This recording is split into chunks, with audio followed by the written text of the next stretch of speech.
મિત્રો કાજુ પનીરનું શાક કાંઈક આવી રીતનું બને, તમે જોઈ શકો છો। આનો ટેસ્ટ અલગ જ પ્રકારનો આવવાનો છે અને આપણે દેશી ભાષામાં કાજુ અને પનીર કહી શકીએ।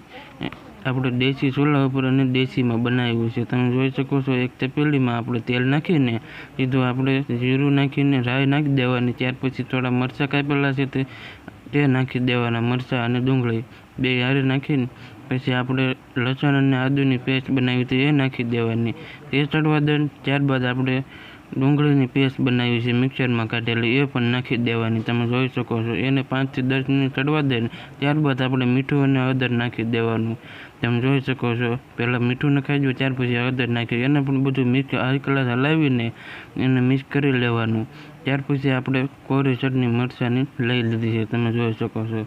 તેને પણ આમ નાખી દેવાની, બહુ ન નાખતા, બહુ અતિશય તીખું નહીં કરવાનું, આપણે શાકમાં નાખતા હોય એથી ઓછું નાખવાનું, તમે જોઈ શકો છો। એનો કલર એક નંબર આવે અને મિત્રો ટેસ્ટ એક નંબર આવવાનો છે, તમે પણ આવી ઘરે બનાવીને ટ્રાય કરજો। મિત્રો 10 થી 15 મિનિટ ચડવા દો, ત્યાર પછી આપણે ટમેટાં નાખી દેવાના છે, તેને પણ સારી રીતના ચડવા દેજો મિત્રો। એ ચડી જાય પછી આપણે મસાલો નાખવાનો છે, વિડીયો ઉતાવળ લીધો છે, તમે જોઈ શકો છો। આપણે જે મસાલો હતો એની માલપા આપણે દૂધ નાખી દીધું છે, જેથી કરીને બહુ બળે નહીં।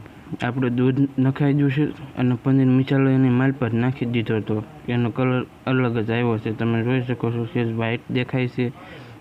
મિત્રો ચેનલમાં ન હોય તો ચેનલને સબસ્ક્રાઈબ કરતા રહેજો અને વિડીયો સારો લાગે તો એક લાઇક કરજો અને કમેન્ટ કરજો તમે ક્યાંથી વિડીયો જોવો છો, જેથી કરીને મને જે રેસીપીના વિડીયો નાખવાની ખબર પડે। તમે જોઈ શકો છો શાક આપણું પોણા પગનું ચડી ગયું છે।